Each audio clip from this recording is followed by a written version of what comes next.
Imagine getting that call in the middle of the night. The voice on the other end is shaky. It's your mom. Come to the hospital now. Your stomach drops. You throw on clothes, grab your keys, and drive through empty streets with only one thought: family first. You arrive at the hospital, the automatic doors slide open with that familiar whoosh, and the smell of antiseptic hits you like a wave.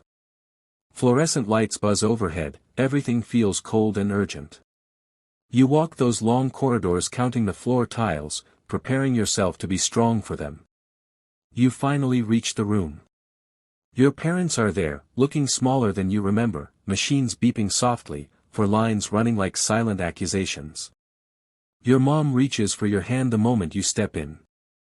Your dad gives that tired nod that says good, you came. The air is heavy with worry, fear, and something else you can't name yet. You sit by the bed, ready to offer comfort, to listen, to be the good daughter they raised. You tell yourself this isn't the time for old arguments. This is the time to be there. No matter what. The conversation starts gently. We're so glad you're here, your mom whispers, voice weak. Your dad adds how scared they've been. You squeeze their hands, feeling that automatic surge of love and duty. It feels right to be there. Then the tone shifts, almost imperceptibly at first. Your mom sighs, after everything we did for you, all the sacrifices. The sentence hangs in the air like smoke. Your dad nods along, eyes fixed on you. Suddenly the illness isn't just a tragedy, it's leverage. You feel it immediately, the guilt creeping in like cold fluid. The unspoken message is clear: because we're sick, you owe us. Because we're suffering, you can't say no. The room that felt like a place of healing now feels like a carefully set trap. And that's when the papers appear. Not dramatically, not with fanfare. Just quietly slid across the bedside table. A power of attorney. A new will provision.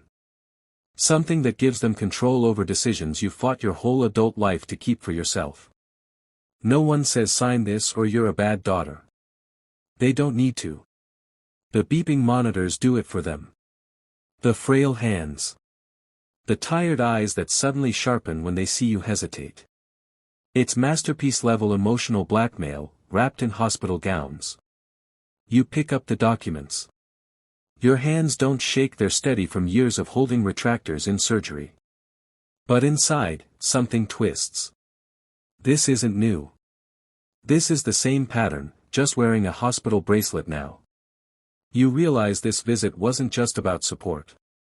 It was about opportunity. The perfect moment when guilt would be strongest, when refusal would feel monstrous. When saying no would make you the villain in your own story. They watch you read. Waiting. Expecting the usual compliance. The of course, whatever you need. The signature that keeps the cycle spinning for another generation. But this time, you don't cry. You don't argue. You don't explain. You simply ask, very calmly, may I read everything carefully? I want to make sure I understand. They exchange a quick glance, surprised, but pleased. They think silence means surrender. You read every line. Twice. You see the patterns you felt your whole life written in legal language. Control disguised as protection. Love weaponized as obligation. The same trauma generational dressed up in new paperwork. You understand now this isn't about their health. It's about power. And for the first time, you see the escape route not through explosion, but through precision. You take the pen they offer. They lean forward slightly, hopeful. This is the moment they've been waiting for. You sign. But not where they expect. You sign a different document, the one your lawyer prepared months ago when you finally admitted the pattern out loud. A revocation. A boundary. A legal wall they can never climb again. The atmosphere changes instantly. Confusion first. Then realization. Then panic. Your mom's voice rises, what did you just do? Your dad reaches for the papers, but they're already folded, already yours. You stand. Calm. Composed. The same steady hands that save children's lives every week. I love you, you say. But love isn't ownership. And sickness doesn't buy control. You walk to the door. They call after you, first pleading, then angry, then desperate. But the document is signed. The cycle is broken. The power has shifted without a single raised voice. You pause at the threshold. Turn back once. I hope you get better. Truly. But my life isn't payment for yours. Then you leave. The corridor feels different on the way out. Lighter. The fluorescent lights don't feel cold anymore, they feel clear. Because sometimes the bravest thing you can do for your family is refuse to let their trauma become yours. Sometimes one quiet signature in a hospital room saves not just you but every generation that comes after. And sometimes justice doesn't shout. It just signs its name and walks away. The conversation started so softly it almost felt like real affection. My mom held my hand with that calculated weakness, eyes welling up, and whispered, "We're so glad you came so fast, honey, we were so scared." I squeezed her hand, feeling the familiar weight, that chest-tightening sensation I've carried since I was a kid. My dad, on the other side of the bed, added in his hoarse voice, "You've always been our strength, haven't you? Ever since you were little." I smiled, because that's what I did. I smiled and swallowed it all. Because in that moment, with machines beeping in cold light, arguing felt like cruelty. Then came the first sentence that shifted the tone. My mom sighed deeply, as if it hurt to speak after everything we did for you, the sleepless nights, the bills we paid, the sacrifices she didn't finish. She didn't need to. I finished it in my head, the way I always had. My dad nodded, staring at the floor. "We never asked for anything in return, but now we need you." The air grew heavier. The illness, which minutes ago was just tragedy, became leverage. Parental care transformed, right in front of me, into an eternal debt. I felt my stomach twist. This was the same conversation from when I wanted to move out at 24. The same one when I chose medicine instead of business administration. The same one when I dated someone they didn't approve of. Only now it was wrapped in hospital fragility. They spoke of love, of course. They spoke of family is all we have. They spoke of how children have a duty to give back. Every word was a noose tightening. The psychological manipulation from my parents, so familiar, so old, gained new strength wearing a hospital gown. I listened quietly, feeling the emotional guilt crash over me like waves. Because refusing there felt monstrous. It felt like abandoning them in their darkest hour. It felt like I was ungrateful. And that's the sharpest weapon in family: emotional blackmail, making you doubt yourself. In the end, my mom squeezed my hand harder and said, almost in a whisper, "You're going to help us, right? Like you always have." And there, in that hospital room, the family drama in the hospital reached its peak. The disease became an irrefutable moral argument. You sit there, holding the papers they slid across the bedside table, and the humiliation starts to sink in like slow-dripping fluid. No one is yelling. No one is demanding. It's all so quiet, so civilized, that you almost feel crazy for feeling trapped. Your mom keeps that weak smile, the one that says we're only asking because we have no choice. Your dad avoids eye contact, staring at the monitor as if the numbers are more important than your silence. But the message is crystal clear without a single harsh word. The papers aren't dramatic. Just a power of attorney, a new clause in the will, something about family decisions in case of incapacity. It's presented like it's the most natural thing in the world. Like signing is just love in legal form. You realize this visit wasn't innocent at all. They waited for the perfect moment when you're tired from a long shift, when the hospital smell makes everything feel urgent, when saying no would make you look heartless. The nurse comes in to check vitals, and even she gives you that look, the one that says be nice to them, they're sick. Everyone in the room is on their side without knowing the full story. The pressure is everywhere, invisible but crushing. You feel the shame creeping in. Shame for even considering saying no. Shame for the thoughts running through your head, am I really going to let them do this again? Shame for the anger you feel when you should only feel worry. No one raises their voice. That's the genius of it. The humiliation is silent, wrapped in concern, delivered with tired eyes and trembling hands.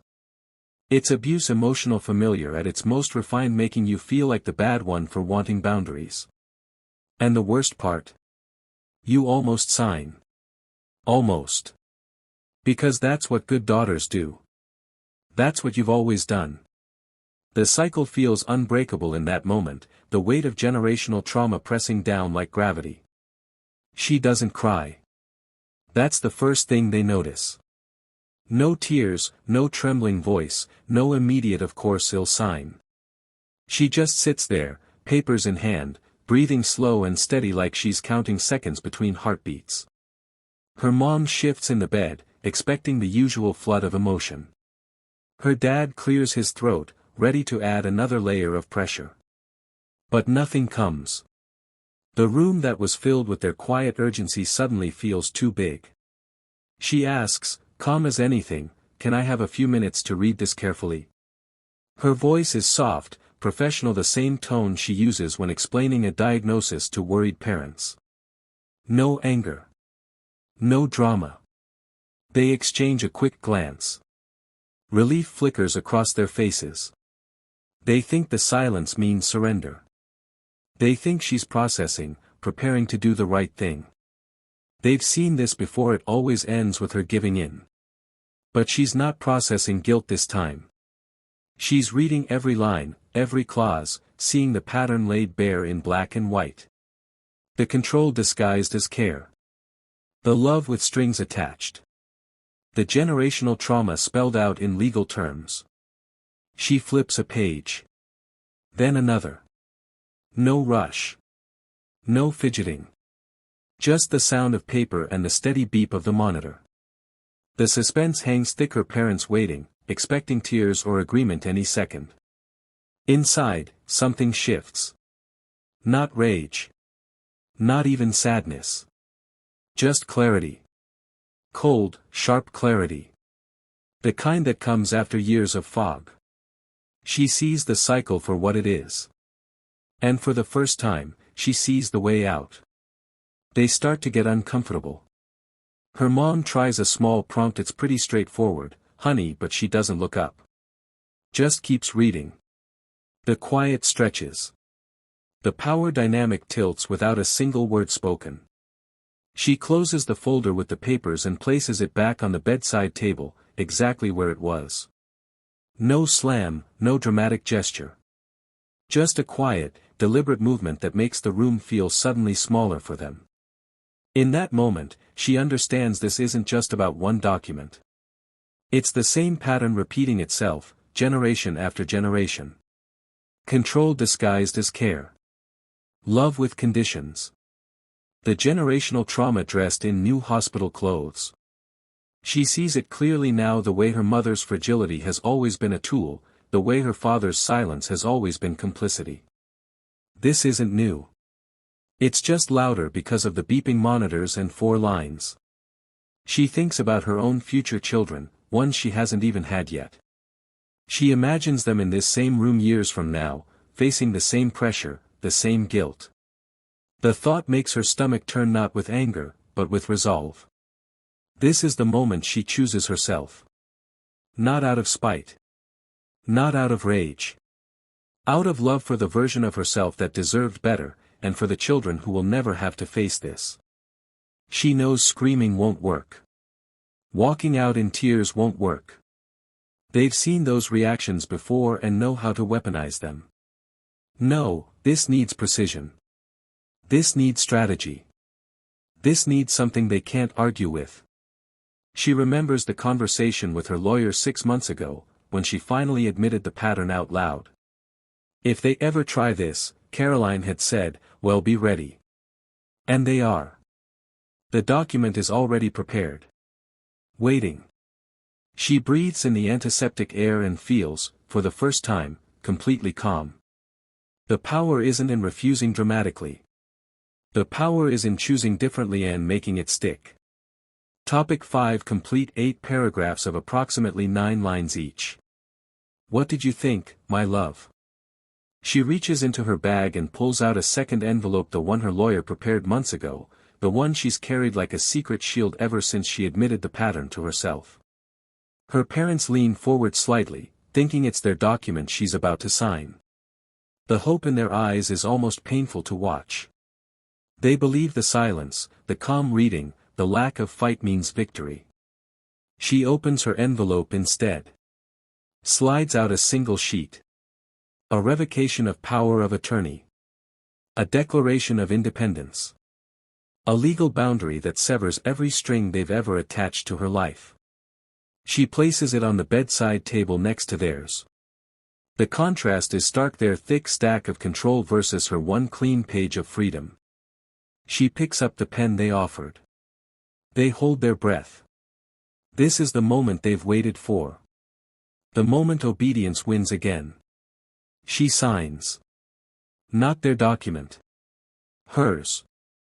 The pen moves smoothly, deliberately. Her signature is the same one she uses on medical charts: steady, professional, final. The same hand that saves lives now saves her own. The room freezes. Her mother's eyes widen first. Her father reaches for the page, but she's already folding it, placing it back in the envelope, sealing it with the calm of someone who just performed perfect surgery. The shock hits them like a wave. What did you just sign? Her mom asks, voice cracking for the first time. The fragility mask slips. The real panic shows. She stands. Looks at them, not with anger, not with triumph. Just with clarity. I signed my freedom. Effective immediately. No more medical decisions for me. No more financial control. No more guilt as currency. Her father tries to interrupt, voice rising, you can't do this. After everything, but the words die when he sees her face. There's no fight left to feed on. She turns to leave. The document is already notarized, prepared in advance. It's ironclad. Irrevocable. The reversal of power is complete, signed in black ink on hospital stationery. They call after her, first pleading, then angry, then desperate. You're abandoning us. How can you be so cold? But the words bounce off the boundary she just drew. She pauses at the door. Turns back once. I love you. I hope you get better. But my life isn't the price. Then she walks out. The signature wasn't loud. It wasn't dramatic. But it was decisive. And in that quiet stroke of pen, she broke the cycle forever. They realize too late what just happened. The moment the door clicks shut behind her, the room erupts, but not with victory. With panic. Real, raw panic that strips away every layer of practiced fragility. Her mom sits up straighter in the bed, voice rising for the first time. What did she just sign? Give me that paper. The weakness is gone. The performance cracks. The woman who minutes ago could barely speak now sounds almost strong in her desperation. Her dad grabs the phone, fumbling to call the family lawyer. His hands shake, not from illness, but from the sudden terror of losing control. She can't do this. She can't just cut us off. The words come out angry, betrayed, like he's the victim. They try to recast the narrative immediately. After everything we've done for her, this is how she repays us. Her mom says, tears flowing now, but they're angry tears, not the weak ones from before. The mask is completely off. Her dad paces the small room as much as the floor allows. When she was little, we gave her everything. And now, when we need her, he trails off, realizing how hollow it sounds. The moral high ground crumbles under the weight of what they just tried to do. The nurse comes in for the next check and senses the tension.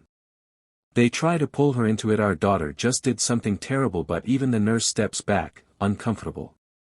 The manipulation doesn't work on strangers the way it works on family. They alternate between pleading and rage in whispers. Call her back. She'll regret this. How dare she treat us like this when we're sick? But the phone stays silent. She's not answering. The document is already filed electronically. Caroline made sure of that. In less than an hour, the lawyer confirms it's done. Irrevocable. The power of attorney they wanted? Revoked. The control they expected? Gone. Forever. The cycle they spent decades feeding just starved to death in one quiet signature. Topic 7. Complete 8 paragraphs of approximately 9 lines each. What did you think, my love? Is the parent's despair hitting hard, the catharsis for the reader strong, the broken cycle feeling satisfying? The signature wasn't an act of anger. It wasn't an emotional explosion. It was a quiet, precise, and definitive boundary. A choice that didn't need shouting, fighting, or tears to be respected. Because the greatest lesson she learned in that hospital room wasn't about her parents. It was about herself. Not every guilt deserves obedience. Not every illness justifies control. Not every after everything we did for you is love. Sometimes it's just a way to keep power. She understood that breaking the toxic family cycle doesn't require confrontation. It requires clarity. It requires courage to choose yourself when everyone expects you to choose them. And above all, it requires a signature that speaks louder than any word. Today she lives free. Without guilt. Without emotional debt. Without the constant pressure of being the good daughter. And the most beautiful part, she didn't have to cut her parents out of her life. She simply cut the control they had over hers. If you're reading this and feeling that chest-tightening sensation when you think about saying no to your parents, know that you're not alone. You're not ungrateful. You're not selfish. You're just learning to set boundaries, and that's self-love, not lack of love for them. Sometimes the greatest proof of love is protecting your peace. And a single quiet signature can be what saves not only you, but every generation that comes after. You just read a story that isn't just a story. It's a mirror. If you felt that tightness in your chest while reading about the hospital room, the quiet pressure, the papers slid across the table like they were the most natural thing in the world. That tightness has a name. And it doesn't have to have power over you anymore. Because the truth is, love doesn't come with invoices. Care doesn't come with contracts. And illness, no matter how real or frightening, doesn't give anyone the right to own your future. The moment Helena picked up that pen and signed something different, she didn't just protect herself. She protected every daughter, every granddaughter, every woman who will come after her and never have to hear "after everything we did for you" as a life sentence.